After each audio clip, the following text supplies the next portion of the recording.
Assalamualaikum warahmatullahi wabarakatuh. Perkenalkan Pak, nama saya Paras Rahadian Hidayah. Di sini saya akan mempresentasikan hasil ujian akhir semester saya untuk mata kuliah Bisnis Big Data terkait penerapan AI pada model bisnis Tokopedia. Langsung saja ke bagian pertama.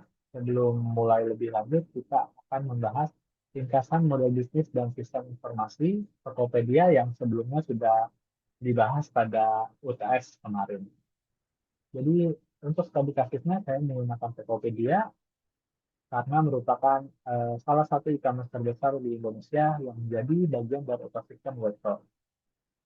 Platform Tokopedia ini menjalankan 4 proses bisnis utama yang saling terhubung, yaitu transaksi, produksi, distribusi, dan layanan konsumen.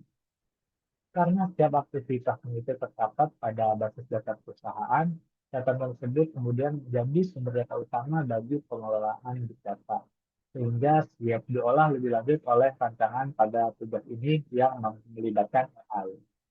Pada UTS sebelumnya, data keempat proses itu telah memenuhi karakteristik primasi dan diolah dengan Apache Hadoop yang bersifat batch atau berkala.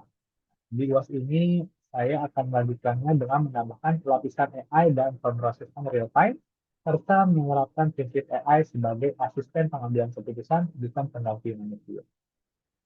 Nah, ini adalah 4 proses bisnis dan luaran datanya. Untuk masing-masing proses bisnis ini menghasilkan jumlah data yang berbeda. Sehingga jumlah inilah yang menjadi bahan baku bagi penerapan AI.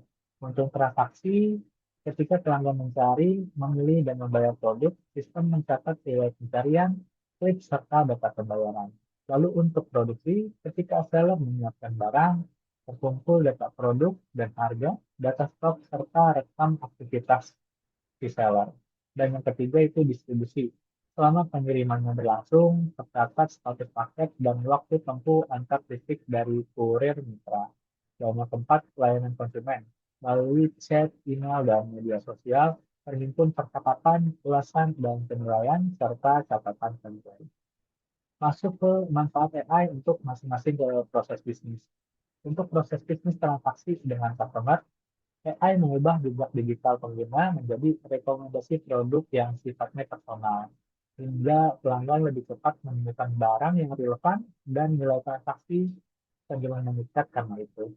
Selain itu, model AI itu mendeteksi anomali, menandai transaksi yang mencurigakan untuk ditinjau, sehingga resiko fraud dapat ditekan ketika adanya lonjakan pas event.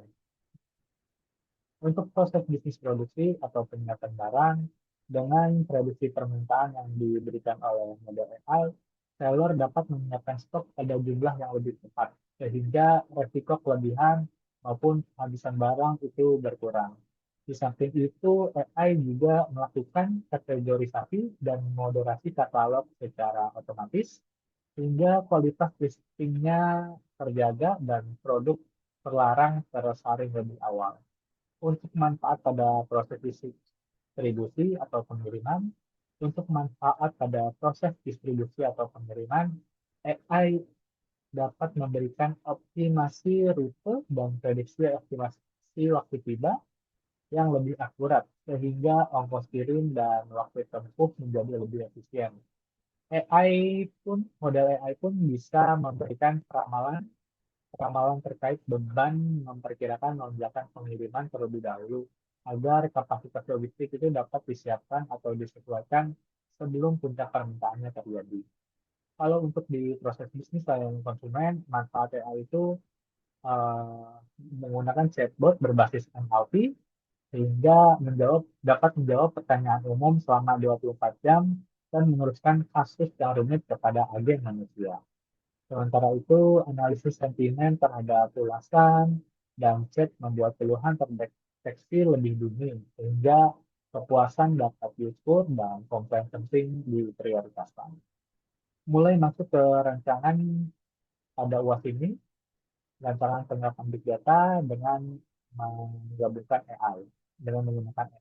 Rancangan ini mengembangkan rancangan skema Hadoop dari UTS menjadi sebuah lambda arsitektur yaitu arsitektur yang memadukan batch layer untuk kedalaman analisis atas data historis dengan speed layer untuk kebutuhan seketika atau real time, lalu disatukan pada stream layer dan diolah oleh lapisan AI.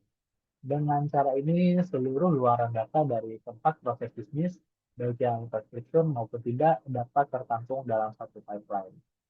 Jadi kalau dilihat dari diagram, ini ada sumber data tempat proses bisnis sebelumnya, habis itu diproses pada lambda arsitektur, base layer untuk kedalaman, dan speed layer untuk real time, disatukan pada serving layer dan diolah oleh AI. Ini adalah nanti alur kerja rancangannya mirip seperti yang tadi pada diagram. Pertama, ingesti data, mula-mula luaran tempat data dari proses bisnis dikumpulkan menjadi satu aliran, lalu ditampung massive queue agar data berkecepatan tinggi tidak hilang saat traffic melonjak. Lalu alur kedua itu batch dan split layer. Datanya mengalir kedua lapisan sekaligus, jadi batch layer dan split layer. Batch layer untuk mengolah data store secara menyeluruh, sedangkan split layer menangani kebutuhan real time. Lalu selanjutnya itu adalah serving layer. Hasil kedua lapisan sebelumnya digabungkan pada serving layer hingga menjadi satu tampilan data yang siap pakai. Lalu pada alur keempat, pada lapisan AI, model AI akan merekomendasikan ramalan atau forecasting, deteksi fraud, dan NLP dijalankan sebagai pendukung keputusan karena dilatih dari batch dan diperbarui bertahap dari screen. Dan alur terakhirnya itu hasil rekomendasi AI atau forecasting itu menjadi dasar keputusan bisnis bagi manusia. Jadi keputusan final itu tetap di tangan manusia dan menghasilkan data baru sebagai keunggulan rancangan tadi yang sudah dijelaskan dari sisi operasional itu ada empat. Pertama, dapat menampung semua data karena memadukan batch dan stick layer. Seluruh luaran tempat proses, baik terstruktur maupun tidak, itu tertampung dalam satu pipeline sekaligus diproses cepat maupun mendalam.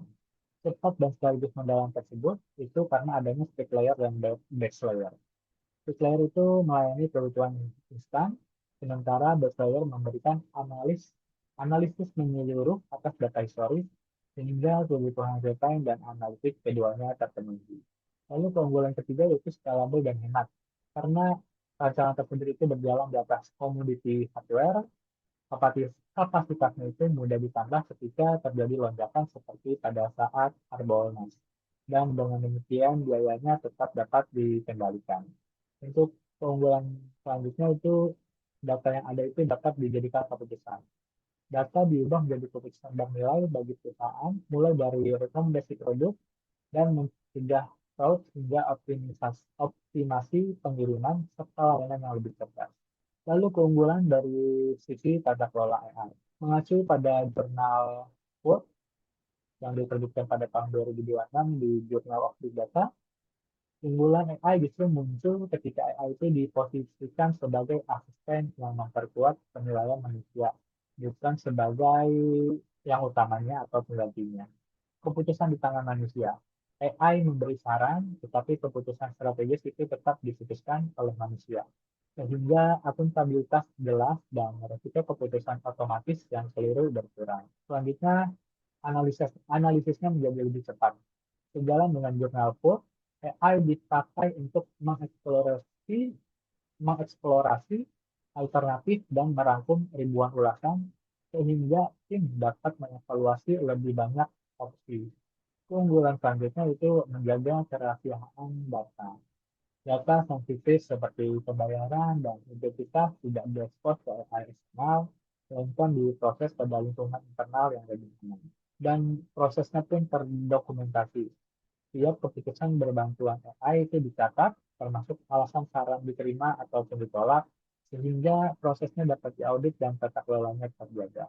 Ini adalah perbandingan rancangan antara rancangan IPS dan rancangan UAS.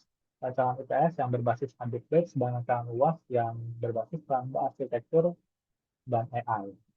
Untuk waktu prosesnya, untuk rancangan UTS yang berbasis Hadoop Batch itu hanya bisa secara batch atau berkala. Tetapi untuk rancangan KDWAS ini bisa secara batch atau secara real time. Karena pada dalam bahasa vektor itu ada batch layer dan ada split layer.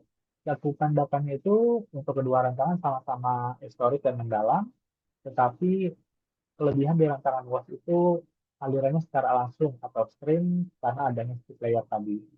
Terkait kemampuan AI-nya untuk di rancangan UTS Habit Batch itu terbatas, hanya mengolah data menjadi informasi, tetapi untuk di rancangan luas ini, model AI-nya itu kemampuannya itu lebih aktif, dapat memberikan rekomendasi, forecasting, fraud, atau chatbot dengan NLP.